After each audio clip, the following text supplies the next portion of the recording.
Saudari-saudari yang dikasihi Tuhan, kita tentu tahu betapa pentingnya makna kehadiran keluarga. Suami, istri, anak-anak, kerabat, atau sahabat. Mereka dapat menjadi pendukung utama kita. Mereka dapat menjadi penolong kita.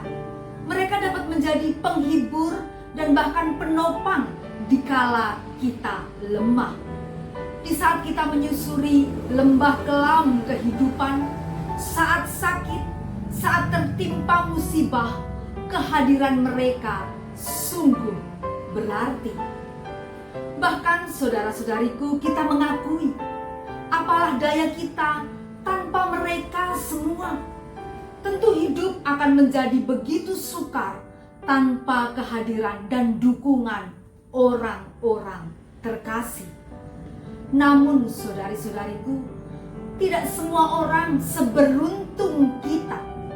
Ada banyak orang yang dalam hidup ini terpaksa hidup dalam kesendirian. Tiada suami, istri, anak, kerabat, atau sahabat. Saudari-saudari, hidup sendiri dalam kaitannya dengan kesepian dan kekosongan sudah begitu kompleks. Apalagi jika ditambah dengan krisis-krisis kehidupan. Dalam berbagai situasi, mereka harus melaluinya seorang diri. Mereka harus mengandalkan diri mereka sendiri. Mereka harus menggumuli dan mengupayakan segala sesuatunya sendiri. Bahkan jika kesendirian itu sebuah pilihan, tidak membuat segalanya menjadi lebih mudah. Nah, saudari-saudariku yang dikasihi Tuhan, berkait dengan keberadaan mereka yang hidup dalam kesendirian, Alkitab mencatat ada seorang perempuan yang sendirian berjuang untuk mengatasi penyakitnya, mengatasi situasi berat yang membelenggunya. Markus 5 ayat 25 sampai 29. Adalah di situ seorang perempuan yang sudah 12 tahun lamanya menderita pendarahan. Ia telah berulang-ulang diobati oleh berbagai tabib, sehingga telah dihabiskannya semua yang ada padanya. Namun sama sekali tidak ada faedahnya, malah sebaliknya keadaannya makin memburuk. Dia sudah mendengar berita-berita tentang Yesus, maka di tengah-tengah orang banyak itu ia mendekati Yesus dari belakang dan menjamah jubahnya. Sebab katanya, asal ku jamah saja jubahnya, aku akan sembuh.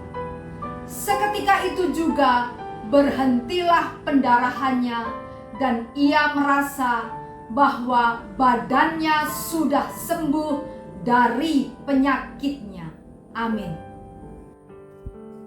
Nah, saudari-saudariku, mari kita catat fakta-fakta tentang perempuan ini.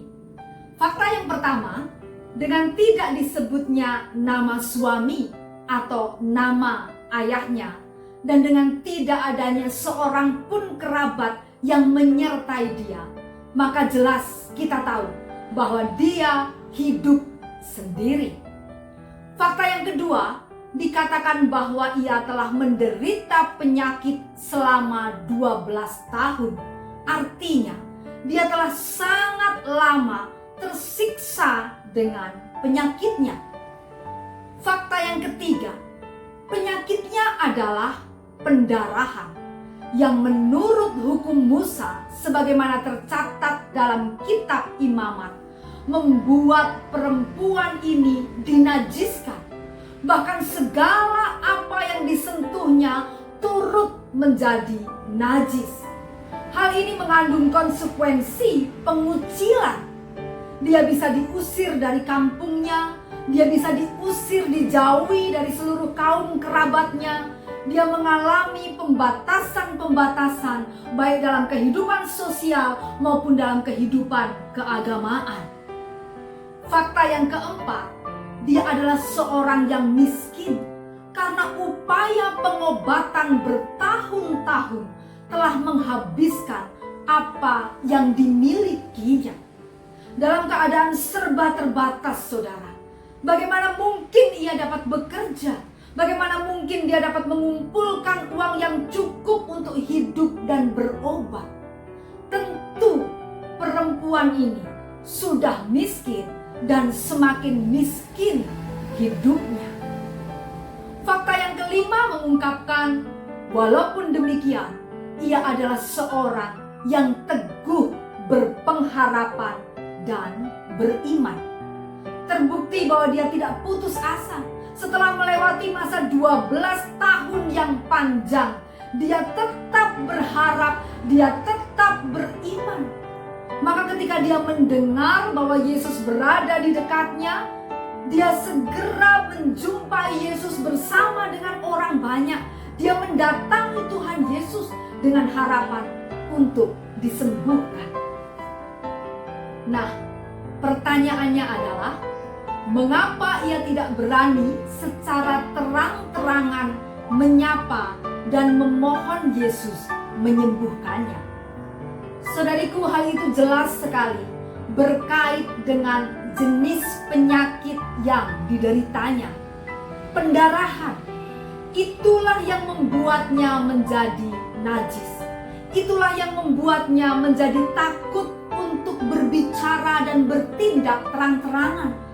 Sebab pasti itu akan menimbulkan kemarahan orang banyak. Mereka yang berdesakan dengan perempuan ini akan terdampak, akan ternodai. Maka pasti ini akan menimbulkan kehebohan yang ujung-ujungnya justru mengancam nyawa perempuan ini. Sehingga dia memilih untuk bertindak diam-diam. Dari belakang dia menyentuh jubah Yesus. Nah, saudara-saudariku, di sini menyentuh jubah Yesus dengan diam-diam mempunyai makna ganda. Di satu sisi memang memperlihatkan rasa takutnya, tetapi di sisi lain memperlihatkan bahwa di dalam diam ada iman yang kuat. Ia takut pada orang banyak, tetapi ia beriman teguh pada Yesus. Hal ini wajar, saudara-saudara, sebab orang banyak itu cenderung bersikap menghakimi. Istilah zaman sekarang adalah netizen yang maha benar, yang selalu mengkritik, yang selalu mengawasi dan menekannya sehingga dia menjadi takut. Tetapi bagaimanapun ia tidak mau kehilangan kesempatan untuk sembuh. Sekali sentuh, selintas dengan sentuhan diam-diam, dengan sentuhan yang lembut, dia sembuh. Seketika juga dia sembuh. Namun saudari-saudari, segera kegembiraan akan kesembuhan berganti menjadi ketakutan ketika Yesus bisa merasakan dan bertanya, "Siapa yang menjamah aku?" Ayatnya yang ke-33 menyebutkan bahwa perempuan itu kemudian menjadi takut, dia menjadi gemetar dan tersungkur di hadapan Yesus. Lalu dikatakan dengan tulus ia menjelaskan, menjawab apa adanya. Dan saya rasa saudari-saudari, apa yang paling melegakan adalah respon Yesus itu sendiri. Dalam ayatnya yang ke-34, Yesus menjawab, "Hai anakku, imanmu telah menyelamatkan engkau.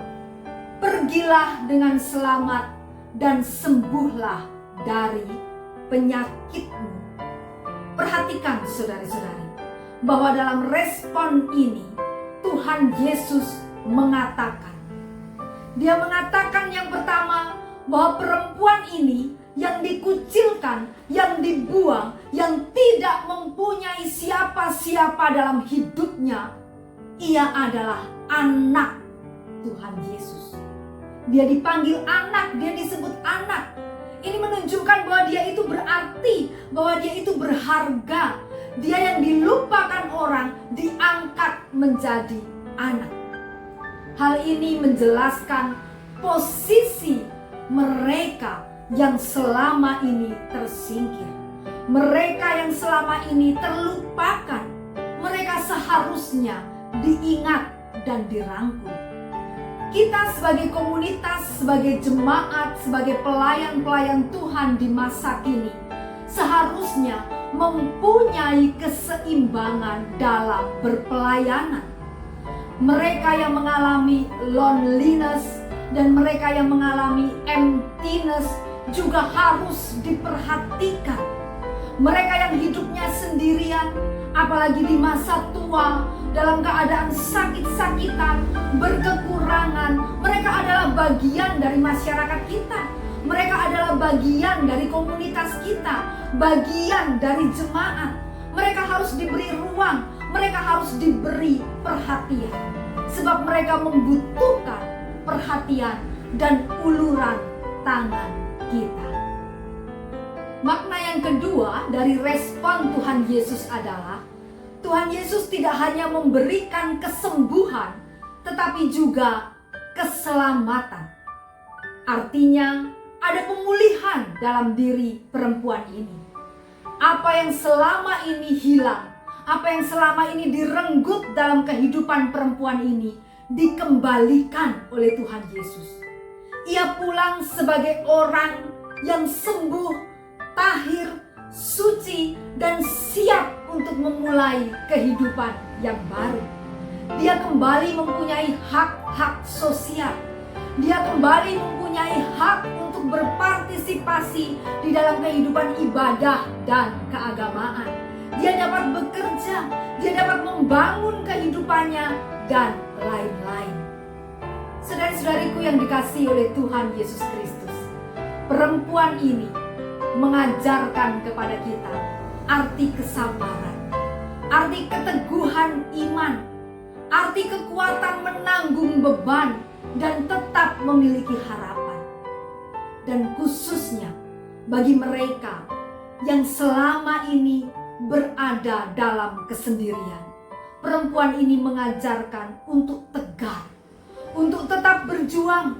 Sebab Tuhan Yesus selalu memberikan ruang.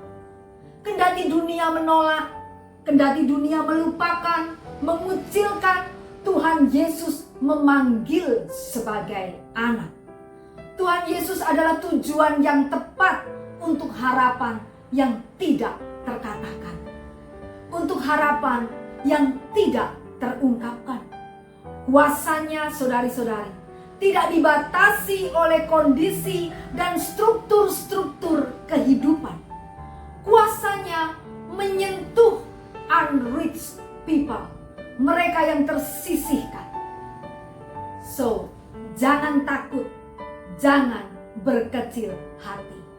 Dan hari ini kita semua disadarkan bahwa masih banyak orang yang hidup dalam kesendirian, kesepian, dan kehampaan. Jangkaulah mereka, lihatlah mereka, rangkullah mereka. Hari ini kita juga belajar untuk memiliki keteguhan hati dan iman terarah pada Yesus. Kalau kita luka, kesanalah kita pergi untuk disembuhkan, dipulihkan, dan diselamatkan. Tuhan memberkati. Stay safe, stay positive, and be wise.